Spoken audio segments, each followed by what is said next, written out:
Hey folks, Matt Sharp here with another Pacific Angler Friday Fishing Report. We're filming for July 31st. It's almost August, so if it's nowhere near August, click up here. This is a link to all the Friday Fishing Reports. We do it every week, so I've probably got something more up to date for you.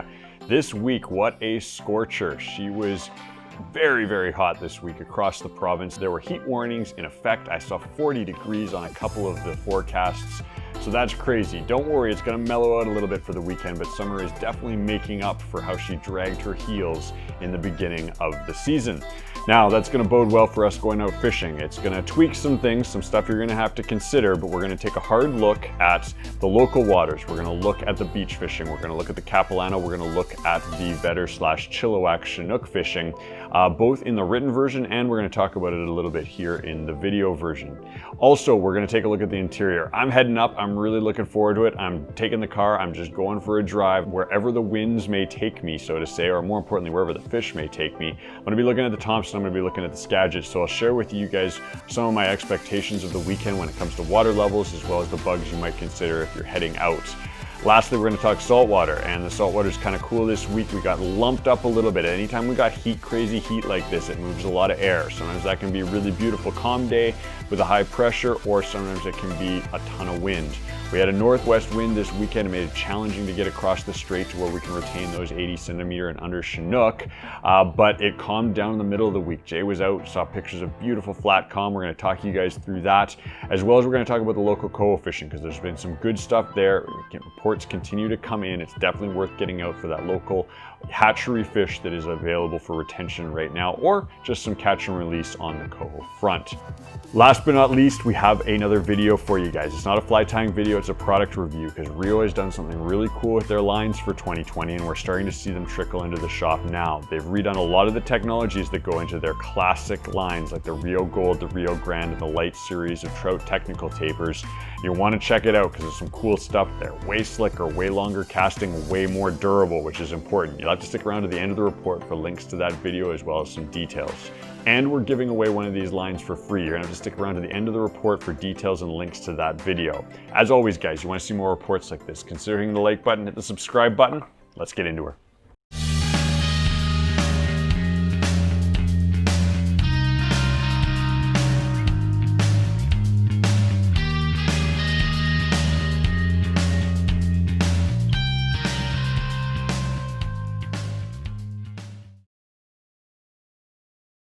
All right, guys, thanks for tuning in with me this week. Welcome to August, or almost August, if you guys are watching this Friday. It looks like a beautiful weekend. I hope you guys are taking advantage of the time off, getting out and enjoying some sun. And when we look at it, it again looks like a wicked weekend to be out fishing. So we pull up Vancouver weather. She is looking like 26s, 27s, down to 23 Sunday, so she's cooling off a touch, which isn't a bad thing because she's been a scorcher, but definitely worth getting out on that front. When we roll it up to the interior, she's a little bit hotter out there. I was looking at 40s in some of the areas around Cache Creek this last week, so those boys got absolutely cooked. But she's chilling out a bit. We're like 34, 35, rolling into sort of the high 20s come Sunday, and a little bit cooler on Monday, Tuesday, Wednesday. So that could be good to look at, but nothing cold by any stretch of the imagination. Summer is definitely flexing her muscles right now. Now throw it out to the tides and the marine forecasts. They look good. Obviously check your weather before you go out, but the tides are pretty cool this week. We had great tides for beach fishermen with low slack and a big low slack early in the morning come these last couple of days here. And it's going to continue on to the weekend, meaning it's sort of 10 o'clock, 11 o'clock, and 12 o'clock Friday, Saturday, Sunday. Now, it's probably better that it would be earlier, but that's still a big low tide, and that's going to allow you guys to access more of the beaches around the Ambleside area. Why do we worry about tides? We talk about this a lot, but when you look at your beach, whether it's Ambleside or anywhere, usually the rule of thumb that if it's a really steep gradient beach, it drops off quickly. You actually want a high tide to push the fish up onto that beach. Flip it around and you've got a beach like Ambleside that is a long shelf and then an abrupt drop off. You want a low tide so you can get farther out to that deeper water where the fish are more comfortable moving around. So it looks like it'll be good. Get out there. You can fish right into the middle of the day this week. And it should be decent. The reports we heard were solid. Andre's been sending in some pictures. I got a picture here here. Got some fish today as I'm filming this. This is Wednesday on his classic mini clouser. I've got links to that fly up here if you guys want to learn how to tie it, because it's definitely a go-to this time of year, and it was successful for him, so one you might want to put in the box. This rolls us into saltwater too, because that low slack is a good one to fish. I prefer actually a high slack, but it's 6 of one, half dozen the other in a lot of areas when you're out saltwater fishing. And coho fishing has been solid. Early in the morning seems to be more productive, but the guys have been picking them up along the Pink Apartments, out towards Point Atkinson, even off south end of Bowen has still been quite productive, so definitely worth looking for those hatchery coho. Now, running across the strait is obviously one of the best opportunities to keep and retain a Chinook under 80 centimeters, so 60 to 80, that's sort of your slot limit.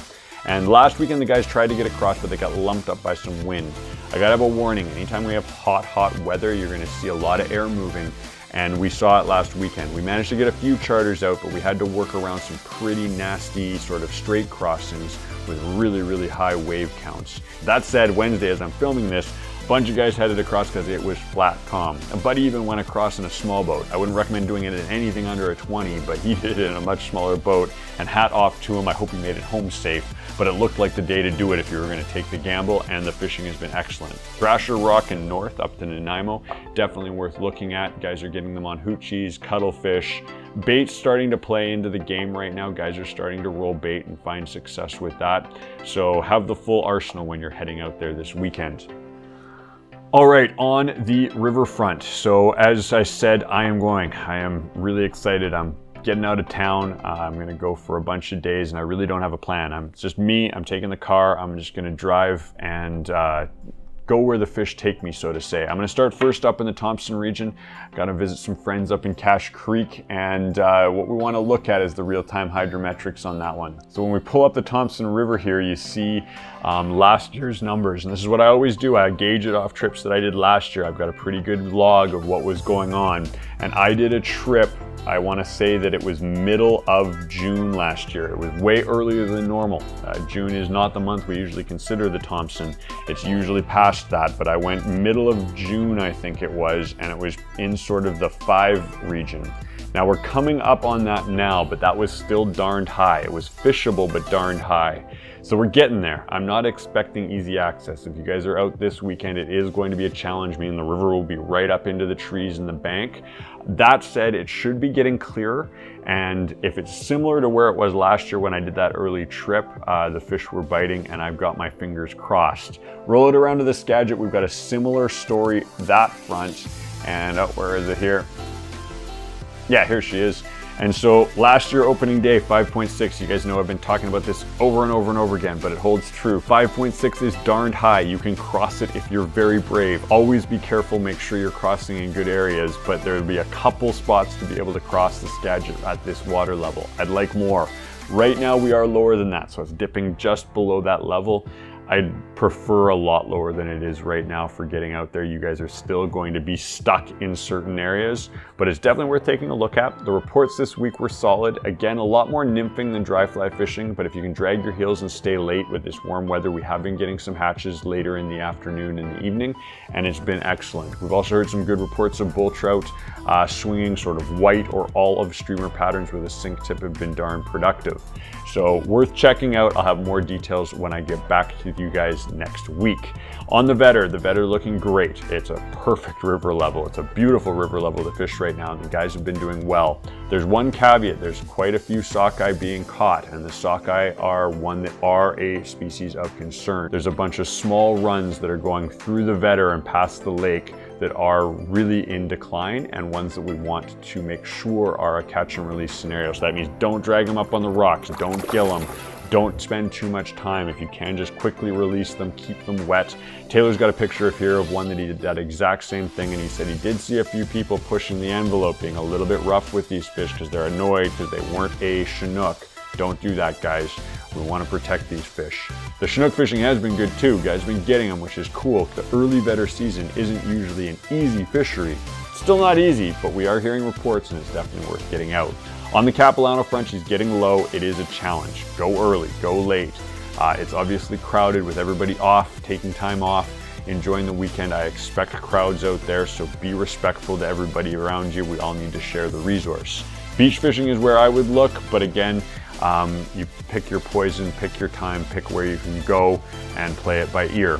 Last but not least, guys, I've got a video for you. Now, it's not a fly video. I've been neglecting our fly videos a little bit over the bit. Don't worry, Zach's got a cool one for you guys next week coming down the pipe. But this weekend, I wanted to go over a cool new product for all you fly fishermen out there. So Rio is easily one of the best line manufacturers in the world. They have beautiful tapers, a great selection. They're always cutting edge. They're always sort of pushing the envelope for the industry. And they listen to us because we had some complaints about their last series of lines. Not massive complaints, but there was some concern about the durability of their lines. We had a few come back, nothing alarming. You guys might have experienced a nick or a crack. Rio always took care of their customers, no questions asked, and replaced those lines. But you could say that Rio lines weren't the most durable on the market. Their goal was to outlast and outcast the competition. They've made a much more durable line this year, and it's way slicker, which is really cool. I test out this line, and I've got a video on you guys where we actually destroy one of these lines, rip it apart to show you how much more durable they are. But if you're considering a new fly line this year, you want to check that out. I'm going to leave links to that video right here, and we're also giving away a free line at the end of that video, but you'll have to tune into that for all the details. As always, guys, you want to see more reports like this, consider hitting the subscribe button, hit that like button. We'll catch you next week.